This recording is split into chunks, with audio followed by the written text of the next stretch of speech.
I get up, time is barely on our side. I don't wanna waste what's left. The storms we chase are leading. Hello mga ka-paradise, may bago akong tutorial sa inyo kung paano mag-i-edit ng particle sa intro nyo, yung pangalan kung anong gusto nyo. So disclaimer lang mga ka-paradise, hindi ako professional dito na editor. Itong ituturo ko sa inyo is based lang to sa alam ko. So ngayon umpisahan natin, click natin yung positive dito sa gitna, tapos dalhin kayo dito. Usually na ginagamit natin sa KineMaster itong 16:9, open nyo lang yan, click nyo, tapos automatic kayo dalhin dito sa gallery nyo. May nakalagay doon na background, click yung background, tapos gamitin natin na background itong black, tapos check, pahabaan nyo lang, haba lang ganon, siguro mga ganyan, tapos check, tapos mag-layer tayo dito sa media, tapos dito sa download, itong mga nina-download ko ilalagay ko na lang sa description box down below, tapos i-click nyo, tapos pag-ganyan yung move nyo na pag-ganyan na makita yung ganyan yung gold. Tapos hanap tayo dito, balik tayo sa blending, dito tayo sa blending, click yung blending, may mga option na lalabas, hanapin nyo yung screen, tapos check, so mawala yung may guhit box na yung line, ano ba yun dito sa gitna sa screen. So i-click nyo ulit yan, click nyo, tapos dito sa tabi ng gunting may box dyan na may line sa gitna, i-click nyo yan siya para pa-pull dito, pull sa screen. So click nyo itong pull box na white, click, tapos check. So mag-layer tayo ng pangalan dito lang, i-order mo lang siya konti, siguro mga 1.771 771 ganyan. Tapos mag-layer tayo ng pangalan natin, depende na sa inyo kung ano gusto nyong sulat. Sa akin is pangalan lang ng channel ko, dugtong lang ng pangalan ng channel ko na Paradise.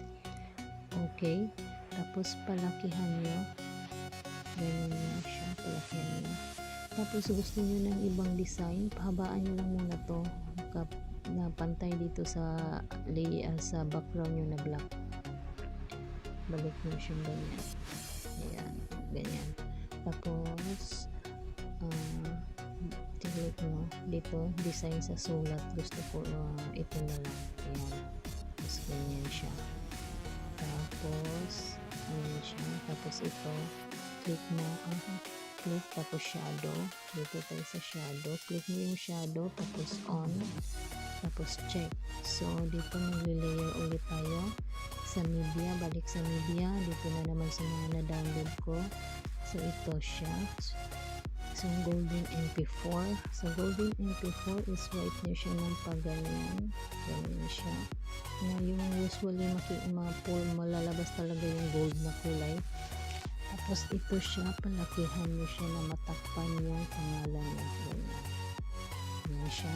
Tapos pin naman natin ulit yung blending dito sa blending, itong blending, tapos kanina yung natin click screen, ito ngayon ang i-click natin is multiply, click yung multiply, tapos check, tapos click mo na naman siya ulit, tapos itong full screen, pag ganyan siya, okay. Tapos i-swipe nyo siya na balik dito na position ganyan, tapos i-click nyo ulit yung particle mode, tapos malalabas dito sa gilid na tatlong dot, i-click nyo, tapos i-click nyo yung bring to front, tapos okay. So tapos na, play na natin, yan na siya, ayun. Sana nakuha niyo yung tinuturo ko sa inyo. Tapos ngayon isi-save na natin yan, back natin siya, back, tapos ito, tapos dito sa share, dito yung may yung anong tawag nito ganito, basta yung i-click ko na lang ito, tapos export, ayan, save na siya, masisave na yan siya sa gallery nyo. Sana guys may nakuha kayo sa tinuturo ko sa inyo ngayon. Marami pa akong i-upload sa inyo ng mga tutorial na alam ko para marunong din kayo. I-share ko din sa inyo. Thank you so much for watching guys. Sa hindi pa nakapag-subscribe sa channel ko, please subscribe, like, and share this video.